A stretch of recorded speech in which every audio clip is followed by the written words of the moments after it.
Yuri Korablin, l'imprenditore russo deciso a costruire il nuovo stadio di calcio a Tessera, ha presentato oggi il suo primo investimento in Laguna, il progetto per la creazione del vivaio dei calciatori veneziani in erba, i Giovani Leoni. Ha dichiarato ai giornalisti e ai due assessori comunali presenti, Pancera e Ferrazzi, che intende migliorare le strutture della società lagunare e diventare un punto di riferimento dell'intero nord-est. Noi consideriamo il patriottismo uno dei principi base del programma educativo. Il patriottismo verso Venezia e ovviamente verso il Venezia, verso il suo logo, verso i suoi colori e i suoi principi.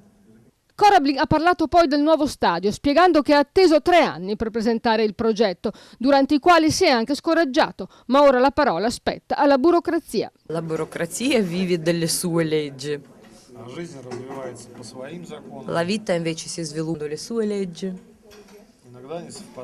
A volte coincidono, a volte no.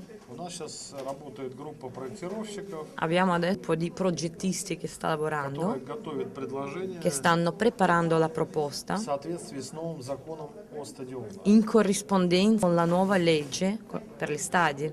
Le dichiarazioni dell'assessore all'urbanistica e edilizia privata del Comune di Venezia, Andrea Ferrazzi, fanno ben sperare. Ma noi siamo determinati a portare il progetto a buon fine. Il progetto di cui si sta parlando, d'altro canto, non è un progetto faraonico, ambizioso, sconsiderato, è un progetto che anche nei numeri è sensato. Si parla di uno stadio 5.000 persone, quindi adatto alla pratica sportiva al massimo livello, quindi per giocare in Serie A.